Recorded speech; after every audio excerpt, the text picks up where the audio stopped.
எல்லாருக்கும் வணக்கம். நான் ஓம் பிரகாஷ் பேசுகிறேன். இது வரைக்கும் நீங்கள் இந்த சேனலை சப்ஸ்கிரைப் பண்ணிக்கோங்க. அது மட்டும் இல்லாமல் பக்கத்தில் இருக்க பெல் பட்டனையும் கிளிக் பண்ணி வச்சுக்கோங்க. அப்போ தான் நம்ம சேனலில் போகிற எல்லா வீடியோஸும் வந்து உங்களுக்கு நோட்டிஃபிகேஷனில் காமிக்கும். மேலும் ஜோதிடம் சம்மந்தமாக உங்கள் சொந்த ஜாதகத்தை பற்றி ஏதாவது கேள்வியோ அல்லது சந்தேகமோ இருந்துச்சு அப்படின்னா கீழே கமெண்ட் பாக்ஸில் கமெண்ட் பண்ணுங்கள். முடிஞ்ச வரைக்கும் எல்லா கமெண்ட்ஸ்க்கும் நான் ரிப்ளை பண்ணுறேங்க.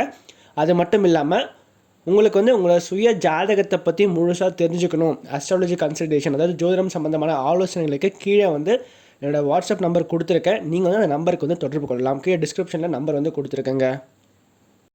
இந்த வீடியோ நம்ம என்ன பார்க்க போறோம் அப்படின்னா, கும்ப ராசியில பிறந்தவங்களுக்கு 2024ஆம் ஆண்டு ஜூலை மாத ராசி பலன்களை பற்றி நம்ம தெளிவாக பார்க்க போறோங்க.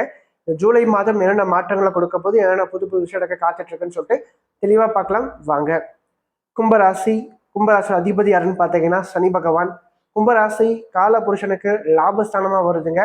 நட்சத்திரங்களை பொறுத்த வரைக்கும் கும்பராசியில அவிட்டம் 3 மற்றும் 4ஆம் பாதமும், சதயம் முதல் 4 நட்சத்திர பாதங்களையும், பூரட்டாதி முதல் 3 நட்சத்திர பாதங்களையும் கொண்டுள்ள ஒரு ராசி தாங்க இந்த கும்பராசி.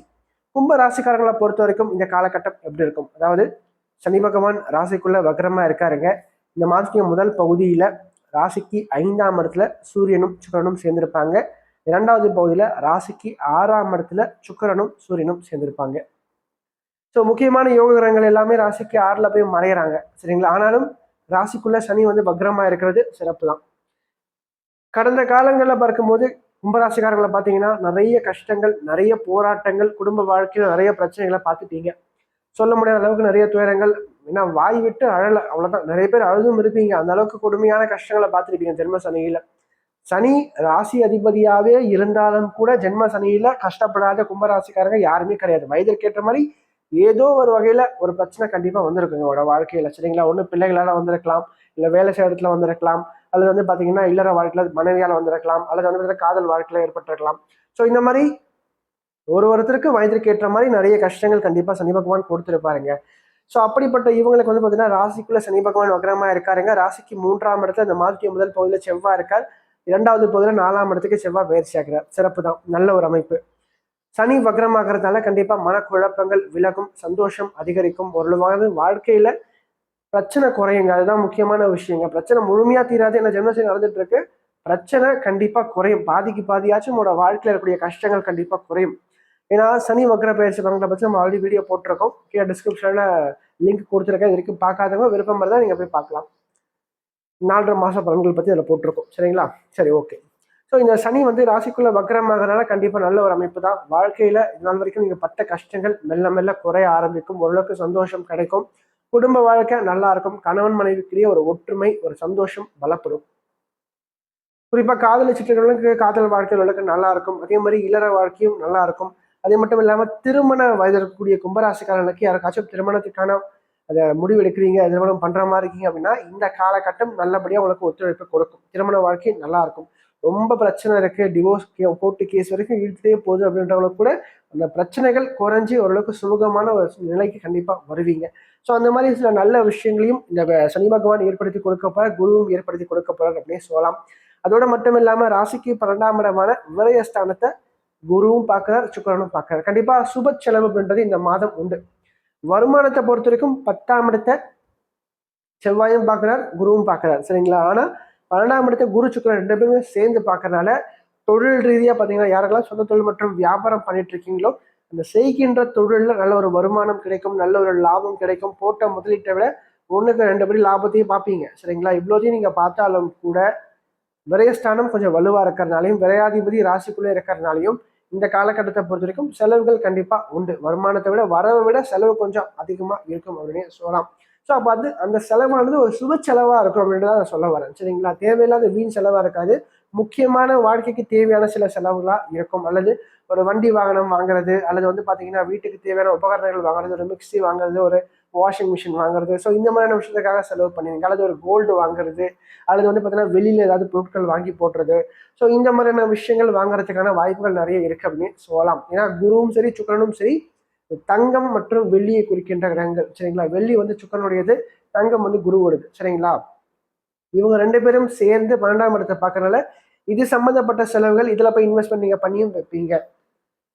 அதற்கடுத்து வந்து பார்த்தீங்கன்னா, அந்த சொந்தமா ஒரு வீடு கட்டுறது அல்லது வீடு வாங்குறது சம்மந்தப்பட்ட விஷயத்துக்காகவும் தற்போது நீங்க முயற்சி பண்ணும்போது, அதற்கான வாய்ப்புகளும் தற்போது தேடி வரும். சரிங்களா? வீடு கட்டுறது அல்லது வீடு வாங்குறதற்கான வாய்ப்புகள் ரொம்ப நல்லா இருக்குங்க. ஸோ ட்ரை பண்ணுங்க. கண்டிப்பா நல்லாவே கிளிக் ஆகும் இந்த காலகட்டத்த பொறுத்தவரைக்கும். அதோடு மட்டும் இல்லாம முதல் பகுதியில ராசிக்கு 3ஆம் இடத்துல செவ்வாய் இருக்காருங்க. 3ஆம் அதிபதி 3ஆம் இடத்துல வலுத்து உட்கார்ந்திருக்கனால கண்டிப்பா உங்க முயற்சிகள் வெற்றி பெறும். நீங்க எந்த ஒரு விஷயத்துக்காக நீங்க ட்ரை பண்ணாலும் அது கரெக்ட்டா சக்சஸ்ஃபுல்லாவே வந்து முடியுங்க. ஓரளவுக்கு மனசுல ஒரு தைரியம், தன்னம்பிக்கை கண்டிப்பா கிடைக்கும்.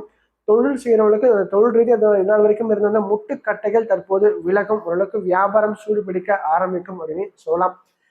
ஏன்னா, ஜென்ம சனியில நிறைய பேருக்கு வந்து பார்த்தீங்கன்னா, அந்த செய்கின்ற வியாபாரம் நிறைய பேருக்கு படுத்து போயிருக்கும். அல்லது இருக்கிற வேலைய விட்டுட்டு வேற எதாவது வேலைக்கு போயிட்டு இருப்பீங்க. அல்லது வந்து பார்த்தீங்கன்னா, நிறைய காச போட்டு இன்வெஸ்ட்மென்ட் பண்ணி லாஸ்ல கூட போயிருக்கலாம் நிறைய பேருக்கு. சரிங்களா? அதாவது ரூ. 10 சம்பாதிக்கிற இடத்துல ரூ. 100 செலவு இருக்கும். ஸோ இந்த மாதிரி நிறைய விஷயங்கள் நிறைய பேருக்கு இருந்திருக்கும். ஸோ அப்படிப்பட்டவங்களுக்கு இந்த காலகட்டத்தில் வந்து பார்த்தீங்கன்னா அந்த செலவுகள் ஓரளவுக்கு இருக்கும், இல்லைன்னு சொல்லலை. ஆனாலும் பார்த்தீங்கன்னா அதற்கேற்ற மாதிரி வருமானமும் கண்டிப்பாக இருக்கும் அப்படின்னு சொல்லலாங்க. ஸோ ரூ. 10 வருமானம் வரும், ரூ. 12 செலவு அப்படின்ற மாதிரி ஒரு நிலைமைக்கு வரும். அதாவது ரூ. 10 இருக்கிற வரக்கூடிய வருமானத்தில் ரூ. 100 இருந்த செலவு தற்போது ரூ. 10 வரக்கூடிய வருமானத்தில் ஒரு ரூ. 12 ரூ. 13 நீங்கள் செலவு பண்ணுற மாதிரி இருக்கும். ஸோ இந்த மாதிரி அந்த டிஃப்ரென்சியேஷன் இருக்குது பார்த்தீங்கன்னா ரொம்ப பெருசாக இருக்கும். சரிங்களா? ஸோ அது வந்து இப்போ கண்டிப்பாக குறையும். குறிப்பாக செலவுகள் ஓரளவுக்கு கட்டுக்குள்ள இருக்கும், இல்லைன்னு சொல்லலை. செலவுகள் கண்டிப்பாக இருக்கு, வருமானம் ஓரளவுக்கு வரும், ஓரளவுக்கு ஈடு கட்டக்கூடிய அளவுக்கு செலவுகள் கண்டிப்பாக இருக்கும் அப்படின்னு சொல்லலாம். அதற்கடுத்து வந்து பார்த்தீங்கன்னா ராசிக்கு 8ஆம் இடத்தையும் 10ஆம் இடத்தையும் குரு பகவான் பார்வை செய்யறது இருக்கிற இடத்தை விட்டு வெளிநாடு வெளியூர் சம்பந்தப்பட்ட விஷயங்கள் அதன் மூலமாக ஒரு ஏற்றத்தை பெறது, இதெல்லாம் இம்போர்ட் எக்ஸ்போர்ட் பிசினஸ் பண்றவங்கலாம் பார்த்தீங்கன்னா இந்த காலகட்டம் சாதகமா இருக்கும். வெளிநாடு போறதுக்கும் இந்த காலகட்டம் நல்லபடியா ஒத்துழைப்பு கொடுக்கும் அப்படின்னு சொல்லலாம். அதே மாதிரி வெளிநாட்டுல போய் படிக்கிறதுக்கும் இந்த டைம் நல்லபடியா உங்களுக்கு ஒரு கிரேட்ஃபுல்லான ஒரு டைமா கண்டிப்பா இருக்க போகுது அப்படின்னு சொல்லலாம். அது மட்டும் இல்லாம இந்த மாதிரி 2வது பகுதியில ராசிக்கு 7ஆம் இடத்துல புதன் வருவார், ராசிக்கு 6ஆம் இடத்துல சூரியனும் சுக்கிரனும் சேர்ந்திருப்பாங்க. யோகாதிபதிகள் 6ல போய் மறையிறது கொஞ்சம் சிறப்பு இல்லைதான் இந்த காலகட்டத்தை பொறுத்த வரைக்கும். அப்போ கொஞ்சம் ஹெல்த் பாயிண்ட் ஆஃப் வியூ பொறுத்த வரைக்கும் ஆரோக்கியத்துல கொஞ்சம் அக்கறை எடுத்துக்கணும் கும்பராசிக்காரங்க இந்த ஜூலை மாதத்துல. அதே மாதிரி முடிஞ்ச வரைக்கும் கடன் வாங்காம இருங்க. பணம் கொடுக்கல் வாங்கல் விஷயத்துல கொஞ்சம் கவனமா இருங்க. ஃப்ரெண்டா இருந்தாலும் சரி, க்ளோஸ் சர்க்கிளா இருந்தாலும் சரி, ரிலேட்டிவா இருந்தாலும் சரிங்க, கொஞ்சம் பணத்தை வந்து நீங்க வந்து அவங்களுக்கு கைமாத்தா கொடுக்கறது வாங்குறதும் போது கொஞ்சம் கவனமா கையாளுங்க அப்படின்னு சொல்லுவேன். ஏன்னா பணம் சார்ந்த விஷயத்துல தான் கொஞ்சம் பிரச்சனையே வந்து இந்த மாதம் வந்து உங்களுக்கு வரத்துக்கு வாய்ப்பு இருக்கு. அது மட்டும் இல்லாம 2ஆம் இடத்துல ராகு இருக்கிறதுனால கொஞ்சம் பேச்சுல கொஞ்சம் கவனம் தேவை. முடிஞ்ச வரைக்கும் பாத்தீங்கன்னா கொஞ்சம் பார்த்து பொறுமையா நிதானமா பேசுறது சிறப்பா இருக்கும். அதற்கு அடுத்து வந்து பாத்தீங்கன்னா 8ஆம் இடத்துல கேது இருக்கார். கேது குரு பார்வையில இருக்கிறது சிறப்பு. ஒரு வகையில திடீர் அதிர்ஷ்டம், எதிர்பாராத பண வரவு, இந்த லாட்ரி ரேஸ் பந்தயம், இந்த மாதிரி ஆன்லைன்ல இன்வெஸ்ட்மெண்ட் பண்ணி அதனால ஒரு லாபத்தை பார்க்கறது. ஸோ இந்த மாதிரியான விஷயங்கள்லாம் இந்த மாதம் வந்து கை கொடுக்கறதுக்கான வாய்ப்புகள் வந்து கும்பராசிக்காரங்களுக்கு இருக்கு அப்படின்னு சொல்லலாம். அது மட்டும் இல்லாம மாற்றிய 2வது பகுதியில ராசிக்கு 7ஆம் இடத்துக்கு புதன் வரார். 5ஆம் அதிபதி 7ல உட்காருது. ஓரளவுக்கு திருமண வாழ்க்கை நல்லபடியா இருக்கும். அது மட்டும் இல்லாம மனைவியால் ஓரளவுக்கு நல்ல ஒரு ஏற்றம், நல்ல ஒரு லாபங்கள் கண்டிப்பா கிடைக்கும். அவங்களுக்கு ஏதாவது வேலை இல்லை, வாழ்க்கை துணையாருக்கு ஏதாவது வேலை இல்லாம இருக்காங்க, சும்மா இருக்காங்கன்ற பட்சத்தில் அவங்க ஏதாவது வேலைக்காக முயற்சி பண்ணா அவங்களுக்கு அந்த வேலை வாய்ப்புகள் கிடைக்கிறதுக்கான வாய்ப்புகளும் சற்று அதிகமா இருக்கு இந்த காலகட்டத்தை பொறுத்த வரைக்கும். பட் என்ன இருந்தாலும் சனி, ஜென்ம சனி நடந்துட்டு தான் இருக்குங்க. ஸோ அதனால வந்து பிரச்சனைகள் முழுமையா தீராது, பிரச்சனைகள் குறையும், அவ்வளவுதான் நான் சொல்லுவேன். சரிங்களா? கொஞ்சம் நீங்க விட்டு கொடுத்து கொஞ்சம் கனிவா உங்களோட வார்த்தைகளை பார்த்து பயன்படுத்துங்க. அதே மாதிரி கொஞ்சம் விட்டு கொடுத்து அனுசரிச்சு போயிட்டீங்கன்னாவே கண்டிப்பா வாழ்க்கை சிறப்பா இருக்கும். மற்ற குரு செவ்வாய் 2 பேருமே ரொம்ப நல்லா இருக்காங்க இந்த காலகட்டத்தை பொறுத்த வரைக்கும். நல்லபடியா பயன்படுத்திக்கங்க அப்படின்னு நான் சொல்லுவேன். அதே மாதிரி இந்த காலகட்டத்தை பொறுத்த வரைக்கும் தாய் தந்தையின் மூலமாக சில நல்ல விஷயங்கள் காத்துட்டு இருக்கு. அவங்களால சில அனுகூலமான விஷயங்கள் காத்துட்டு இருக்கு. 2வது வந்து பாத்தீங்கன்னா ரத்த பந்தம் சம்பந்தப்பட்ட உறவுகளால் சில அவமானங்கள், சில அவப்பெயர்கள் கடந்த காலங்களில் ஏற்பட்டிருக்கும். அதை சரி செய்யற அளவுக்கு இப்ப நல்லபடியா ஒரு நிலைமைக்கு நீங்க வருவீங்க. அவங்களால இப்போ தற்போது நல்ல ஒரு அனுகூலமான பலன்கள் காத்துட்டு அவங்களால ஒரு சில ஏற்றமும் உங்களோட வாழ்க்கையில நடக்கும் இந்த மாதத்துல அப்படின்னு சொல்லலாம். அடுத்த சந்திராஷ்டம நாட்டில் பார்த்தீங்கன்னா ஜூலை மாதம் 11ஆம் தேதி மாலை 8 மணி முதல் ஜூலை மாதம் 14ஆம் தேதி காலை 8:40 வரைக்கும் சந்திராஷ்டிரம் இருக்குங்க. இந்த காலகட்டங்களில் சந்திரன் உங்க ராசிக்கு 8ல போய் மறைவார். 8ல மறைந்தாலும் கூட கூட கேது இருக்காது, குரு பார்வை இருக்கிறது ஓரளவுக்கு நல்ல அமைப்பு தான். பட் என்ன இருந்தாலும் கேதுவோட சந்திரன் சேரும்போது கொஞ்சம் மனக்குழப்பங்கள் கொஞ்சம் அதிகமாக தான் இருக்கும். தெளிவில்லாமல் சுத்திட்டு இருப்பீங்க, குழப்பத்தோட சுத்திட்டு இருப்பீங்க இந்த காலகட்டங்கள்ல. ஸோ அப்போ என்ன பண்ண முடிஞ்சிருக்கும், இந்த நாட்கள்ல குறிப்பா பணம் சார்ந்த விஷயத்துல கொஞ்சம் கவனம் தேவை. பணம் கொடுக்கல் வாங்குற விஷயத்துல இந்த நாட்கள்ல கொஞ்சம் அதிகமான கவனத்தை எடுத்துக்கோங்க. அதே மாதிரி யாரையும் நம்பி கடன் கொடுக்க வேண்டாம், கடன் வாங்கவும் வேண்டாம் இந்த நாட்கள்ல. அது மட்டும் இல்லாம இந்த காலகட்டங்களில் பார்த்தீங்கன்னா முடிஞ்ச வரைக்கும் பார்த்தீங்கன்னா அருகில் இருக்கக்கூடிய விநாயகர் கோயிலுக்கு போயிட்டு வரலாம். அப்படி இல்லைன்னா பெருமாள் கோயிலுக்கு கூட போயிட்டு துளசி மாலையை சாத்தி சாமிக்கு வழிபட்டு வர்றது நிச்சயமா நிறைய நல்ல பலன்கள், நல்ல விஷயங்கள் கண்டிப்பா வாழ்க்கையில ஏற்படுத்தி கொடுக்கும் அப்படின்னு சொல்லலாம். இந்த வீடியோ உங்களுக்கு பிடிச்சிருந்துச்சுன்னா லைக் பண்ணுங்கள், கமெண்ட் பண்ணுங்கள். அது மட்டும் இல்லாமல் உங்களோட ஃப்ரெண்ட்ஸுக்கும் சரி, உங்களோட ஃபேமிலிக்கும் இந்த வீடியோ ஷேர் பண்ணுங்கள். ஏன்னா அவனோட வாழ்க்கையில் கண்டிப்பாக ஒரு மாற்றத்தை ஏற்படுத்தக்கூடிய வகையில் இந்த வீடியோ இருக்கும். குறிப்பாக சொல்லப்போனால் கஷ்டத்தில் இருக்கக்கூடியவங்களுக்கு இந்த வீடியோ ஷேர் பண்ணுங்கள். அவனோட வாழ்க்கையில் ஒரு தன்னம்பிக்கை ஊட்டுறதுக்காகவும் ஒரு மாற்றத்தை ஏற்படுத்தும் வகையில் இந்த வீடியோ நிச்சயமாக அவனோட வாழ்க்கையில் அமையும்.